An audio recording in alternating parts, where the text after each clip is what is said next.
नमस्ते शिक्षक साथियों, आपका आपके चैनल टीचर हेल्पिंग हैंड में स्वागत है। आज मैं आप लोगों के साथ घ वर्ण की शिक्षण योजना शेयर कर रही हूँ।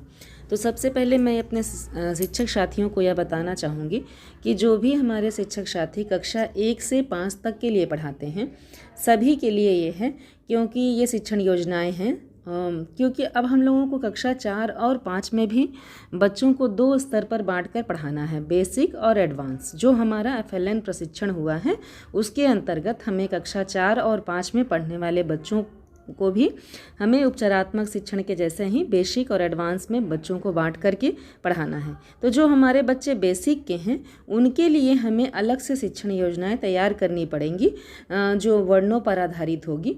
और कक्षा 1, 2, 3 में रिमेडियल टीचिंग के लिए हम लोगों को आवश्यकता है। तो कुल मिलाकर के वर्णों पर आधारित शिक्षण योजनाएँ हमारे सभी क्लासेस के लिए हैं। उसी पर आधारित ये शिक्षण योजना मैं आपके साथ शेयर कर रही हूँ, जिसका PDF मेरे डिस्क्रिप्शन बॉक्स में रहेगा। वहाँ से देख करके आप इसे लिख लेंगे। बस थोड़ा सा समझ लेते हैं हम लोग इसे। तो सबसे पहले आपको दिनांक, कक्षा, विषय, समय इस तरह से डाल लेना है। कक्षा मैंने 1 से 5 तक लिखा है। आप जो कक्षा पढ़ाते हो उसे आप यहाँ लिख सकते हैं। और कक्षा 1 से 5 तक के लिए यह शिक्षण योजना आपको ज़रूरत इसकी रहेगी, आप इसका उपयोग कर सकते हैं।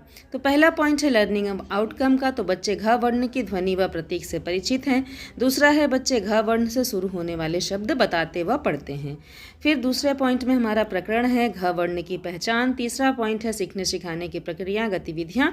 तो क्रम, संख्या, चरण, समय, आकलन के तरीके। तो पहला है शिक्षण की शुरुआत में एक छोटी सी कविता पूरे हाव भाव के साथ सुनाते हुए बच्चों को सहज करेंगे। फिर बच्चों से बातचीत के दौरान कविता पर आधारित कुछ प्रश्न पूछेंगे। जैसे कविता किसके ऊपर थी, तो हम लोग बच्चे बताएंगे घर, और घर की पहली ध्वनि क्या है, घ। तो आज हम लोग घ वर्ण सीखेंगे। तो इस तरह से हम अपने शिक्षण की शुरुआत करेंगे, जिसका समय 5 मिनट रहेगा। आकलन का तरीका, बातचीत व प्रश्नोत्तर। नेक्स्ट देखिए, हम लोग आते हैं दूसरे उसमें, तो शिक्षण के दौरान, जिसका समय है 25 मिनट। आकलन का तरीका है प्रश्नोत्तर। तो शिक्षक बोर्ड पर बड़ा सा घ बनाएंगे, वह 3 से 4 बार उसका उच्चारण करेंगे। फिर घ से शुरू होने वाले परिवेशी शब्दों को बोर्ड पर लिख कर व उन्हें जोड़ तोड़ कर पढ़ते हुए उसमें आए घ वर्ण पर गोला लगाएंगे। ये काम हम लोगों को करना है। फिर नेक्स्ट क्या करना है कि फिर बच्चों से घ वर्ण से शुरू होने वाले शब्द पूछेंगे व उन्हें बोर्ड पर लिखते जाएंगे। बोर्ड पर कुछ कठिन स्तर के शब्द भी लिखेंगे। फिर इन शब्दों को बच्चों को बुलाकर घ वर्ण पर गोला लगवाएंगे। लेखन कार्य में हम लोग बच्चों से करवाएंगे। लेखन कार्य में 2 कार्य देंगे हम लोग। पहला तो क्या देंगे, डॉट डॉट करके हम लोग बच्चों को घ लिखने का अभ्यास कराएंगे, और दूसरा वर्ण को जोड़कर शब्द बनाओ। तो इस तरह से हम कुछ शब्द वर्ण देंगे और जिससे बच्चे शब्द बनाएंगे। फिर देखिए घ वर्ण पर आधारित कविता। तो घर के पास लगा था मेला, उसमें आया चाट का ठेला। घर के पास लगा था मेला, उसमें आया झूले वाला। घर के पास लगा था मेला, उसमें एक खिलौने वाला। तो इस तरह से हम घ वर्ण पर आधारित कोई भी कविता अपने बच्चों को पढ़ा सकते हैं। घ वर्ण से शुरू होने वाले कुछ शब्दों की सूची है, ये देख सकते हैं आप। तो इसको हम लोग बच्चों को पढ़ाएंगे। घ वर्ण पर गोला लगाएंगे। श्याम पटकार में हम बड़ा सा घ लिखेंगे, और घ वर्ण की पहचान हम इस तरह से कुछ शब्द लिख करके अपने बच्चों को करवाएंगे। तो इस तरह से हो गया। अब लास्ट आते हैं शिक्षण के बाद में। तो शिक्षण के बाद में जिसका समय है 10 मिनट, और माध्यम हमारा होगा आकलन का प्रतिक्रिया। तो गतिविधि आगे पीछे कूदो, पहली ध्वनि ढूंढो। यह गतिविधि हम लोग करवाएंगे अपने बच्चों को।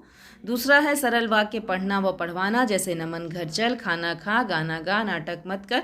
इस तरह से हम कुछ सरल वाक्य अपने बच्चों से पढ़वाएंगे। फिर लास्ट आता है गृह कार्य। तो घ वर्ण पर गोला लगाओ। इस तरह से हम लोग कुछ वर्ण अपने बच्चों को देंगे, जिसमें से चुन करके बच्चों को घ वर्ण पर गोला लगाना होगा।